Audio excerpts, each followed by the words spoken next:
dashur miq, përshëndetje. Ndodhemi në Gostivar, aty ku do të zhvillojmë një bisedë me kandidatin e pavarur për këtë komunë, Visar Ademi, profesor i shkencave ekonomike. Profesor, përshëndetje dhe mirë se ju gjetëm. Mirë se erdhët në Gostivar.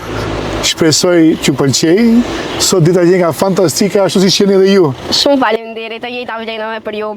Keni një bagazh të madh si profesor dhe ligjërues nëpër universitetet më të njohura botërore, por edhe si ekspert në shumë projekte ndërkombëtare. E vërtet është.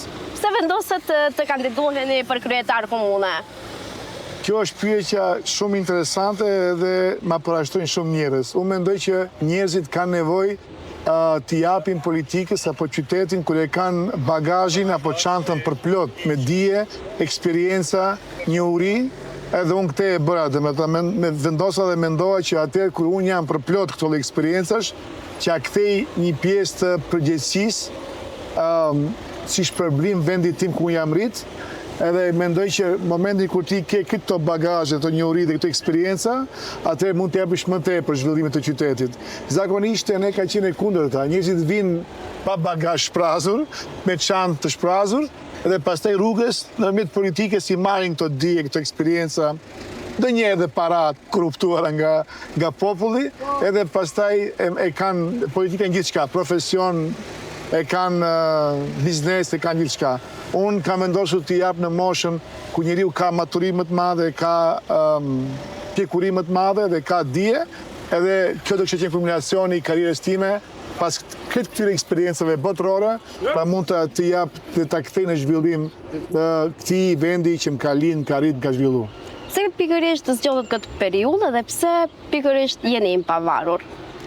Pavarur jam sepse nuk dua që të jem peng i partive politike, sepse nuk dua që të jem, siç thash më herët, viktimizimi i grupeve të interesit partnera partive politike, sepse ato dihet botërisht që në momentin kur të ndihmojnë, kërkojnë edhe shpërblime prej teje. E treta nuk dua sepse unë nuk dua të punsoj militant partijak, unë dua të punsoj njerëz profesionist. Edhe kjo gjithmonë kam thënë nëse do njëherë do merrem me politikë, më mirë nëse duhet të humbi dinjitetin pa parti politike, se sa të fitoj pa dinjitet me parti politike. Unë mendoj se pavarësia ime si kandidat i pavarur do mundohem të fokusohem drejt qytetit dhe jo drejt partisë. Ne kemi shanse dhe shembuj ku kryetar komunash, kryetar partish e kanë ndërtuar partin në koston e borxheve publik, në koston e shkatrimit të institucioneve, siç është komuna. Si ka qenë Gostivari fëmijërisë suaj dhe si e shihni ju tani? Shumë i bukur ka qenë, shumë i bukur ka qenë. Unë e mbaj mend Gostivari ka pas përplot jetë, ka pas zhurmë, ka pas rini, ka pas fëmijë. Tani shikoni Gostivaria idhe në një lloj vështrimi rreth rrotull, edhe Gostivari është bë vend provincë është bë, edhe intelektuale, edhe ekonomike, edhe me njerëz. Gostivari, për informacionin e juaj, është vendi i parë me imigracion në Maqedoni sipas statistikave zyrtare. Kemi humbur diku për 40.000 njerëz, që është goxha e madhe për një vend më i madh se sa Gostivari, jo për një vend siç është Gostivari me 30.000 banorë. Ne kemi një qytet ose qytete të ndryshme, Gostivari që janë në Zvicër, në Gjermani, në Austri, në Itali, dhe më pak njerëz ka që jetojnë tani në Gostivar. Fëmijëria ime ka qenë përplot e mbushur me aktivitete sportive, me gara shkollore, ka qenë plot organizime, evente kulturore për rinin, tani s'ka asgjë. E vetmi aktivitet i rinisë është partitë politike dhe politika. Dhe ato mundohen që nëpërmjet partive politika të gjejnë punësimin, të gjejnë karrierën, a në fakt duhet të jetë ndryshe, duhet të jetë rinia, bartësi i proceseve revolucionare të këtij qyteti. Po për fatin e keq, ne nuk kemi rini, nuk kemi njerëz dhe prandaj është e tmerrshme dhe e trisht kjo pamje që shikoni këtu në qendër. Jeni rritur dhe shkolluar në Gostivar. Cili është kujtimi më i bukur që mbani mend nga ky qytet? Me që deri tani flisni me aq shumë dashuri për vendin tuaj. Shumë ka kujtime, i mbaj mend netët kulturore të majit, kur dilnin të gjithë qyteti në shesh, edhe kishte programe të mëdha kulturore. e mbaj mend garat komunale dhe garat shkollore në handball, basketball, futboll, sepse aty ka qenë si fëmijë, kemi jam marrë shumë me aktivitete sportive. E mbaj mend kur profesorët thonë shkollave fillore të mesme në organizojnë pas shkolle gara për dramë, e mbaj mend garat matematikore, e mbaj mend shumë sende të cilat e bënin një tri për plot jetë jashtë dhe shkollore brenda.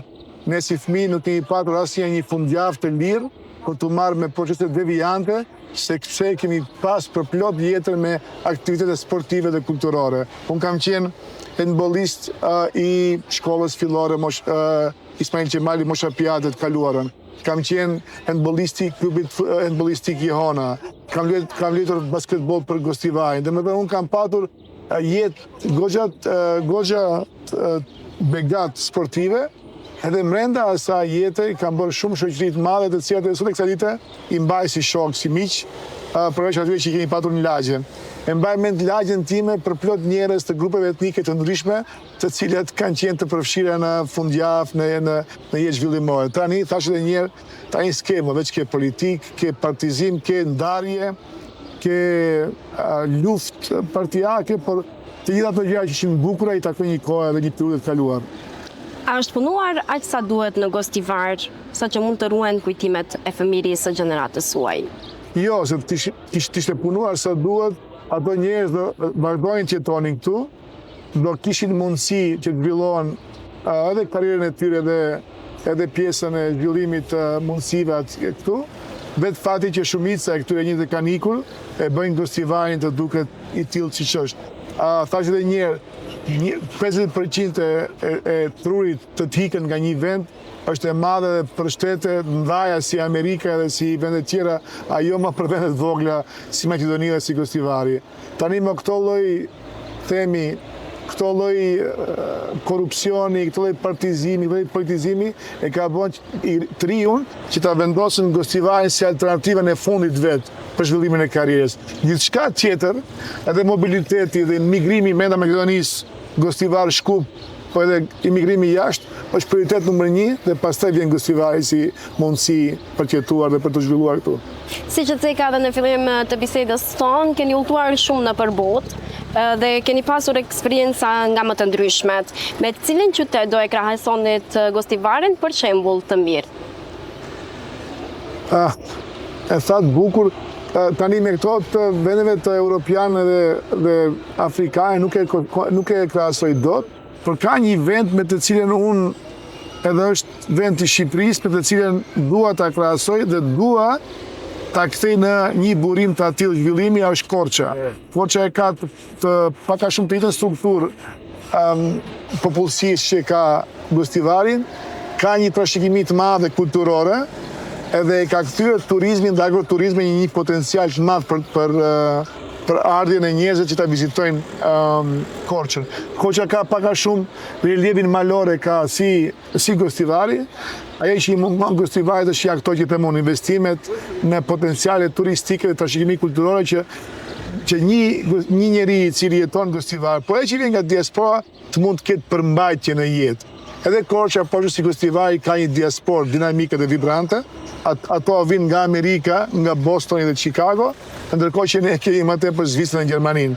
Dhe do mundohem që pak a shumë disa nga këto projekte, siç është pazari i ri, siç është qendra e qytetit, siç janë objektet kulturore dhe kultet fetare, të i kthem me potencial turistik dhe trashëgimi, me qëllim që njerëzit të mbajnë të kenë më tepër përmbajtje në potencialin ekonomik të Gostivarit. Duke marrë parasysh kritikat e juaja, domethënë për mos zhvillimin e qytetit, si shembull negativ, me cilin qytet të botës do e krahasonit menaxhimin e qytetit? Si di, ku më thëshë kisha thënë Kandahari, po mund ta përmend çdo qytet tjetër i cili është i ndotur, i cili ka përplot mbeturina, i cili është kthyer në një vend i cili nuk banojnë njerëzit, po banojnë qendrën Dacak. Qytet i uzurpuar nga trotuaret, nga bizneset të cilat uzurpojnë dhe nuk kanë kriter zhvillimi, qytet i cili nuk ka asnjë lloj planimetrie se si zhvillohet, nuk dihet ku janë rajonet rezidenciale, ku është truri financiar i qytetit, ose ku janë këto lagjet elitare. Tu është bërë një qytet i cili vetë rregullohet sepse s'ka dorë komuna, sepse s'ka dorë institucionet të cilat duhet të mbajnë rregullin dhe ligjin dhe zbatimin e ligjit në vend. Gostivaji rregullohet më tepër nga iniciativat private dhe investitorët privat, por jo nga komuna. Komuna nuk ka asnjë një vizioni sa i përket planimetrisë dhe urbanizmit të qytetit, nuk ka asnjë një lloj plani se si duhet zhvillohet qendra e qytetit, si do zhvillohet biznesi dhe institucionet financiare të vendit, po që do zhvillohet si përmarrësia për krizë. Që më tepër është lënë në vetë menaxhim, edhe gjithçka që shikoni është më tepër i vetë rregulluar nga njerëzit, edhe kompanitë, edhe bizneset, se sa që është vizioni i qytetit. Si duhet të jetë Gostivari? Gostivari duhet të jetë si çdo qytet tjetër urban e Europës, pa qendër sakt, pa mbeturina, me trotuare të shtiruara, me një qendër dhe një shesh i cili duhet të jetë në shërbim të qytetarëve, jo të veturave, me parkingje normale dhe të rregullta, me ujë të pishëm 24 orë, me ujë të rreshëm 24 orë, me mundësi zhvillimi, me kanalizime fekal dhe atmosferik, sot Gostivari si ka për fat keq, edhe të ketë mundësi zhvillimi për të rinjt, me inkubatore, me sipërmarrës të rinj, me aquapark, me klub futbolli, me gjithçka që ta përmirësoj përmbajtjen e jetës të rive, moshësh mesme dhe moshës të tretë, që Gostivari të jetë një vend më i mirë për jetën e tyre. Cila do të jetë puna e parë që do ta bënit nëse do të zgjidheni kryetari i këtij vendi? Unë dua të them që do jenë betejat me programe të buta ose zhvillimore, por për fatin e keq do duhet vendosim shumë theks të madh në ato që quhen problemet të shekullit të kaluar. Ato janë rregullimi i mbeturinave. Do të jetë prioritet numër 1, sepse ne sot mbytemi në erë edhe në mbeturina që i kemi kudo. Qendrën Dacak do jenë e dyta, prioritet numër 2 dhe e treta do jetë çlirimi nga korrupsioni dhe administrata e tepërt. Për informacion të tregoj, Gostivari sot ka 500 njerëz, statistikisht edhe oficialisht, të cilat pagohen për një punë të cilat ato rinë në shtëpi nuk punojnë. Domethënë, në mënyrë fiktive. Nuk e dini, ne sot kemi kontrata pune të cilat u japim njerëzve nga Likova, nga Struga, kështu me radhë, për shkak se dikush nga këtu donte sulmon dhe ti krijon betejë politike me kundër oponentet e tyre në Strugë ose në Likov nga Aleanca për shqiptarët, të cilat janë të dyja krave, njëshi dhe dyshi.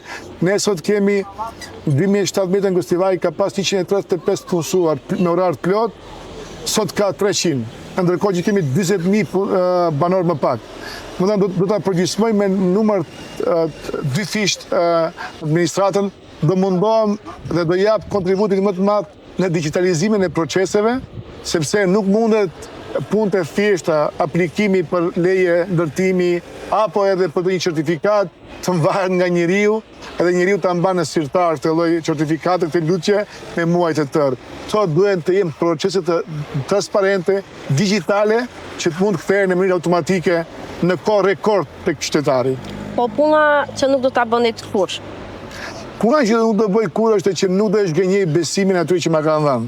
Kjo do jetë diçka e cila vetë pa kompromis. Nuk do premtoj diçka të cilën nuk mund ta jap, dhe besimi për mua do jetë gjithçka dhe përmbi gjithçka.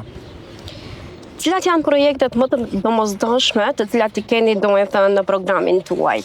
Disa nga ato i thash për mbeturinë, por ka edhe është parku i qytetit, rregullohet që të ketë jetë ekonomike dhe përmbajtësore.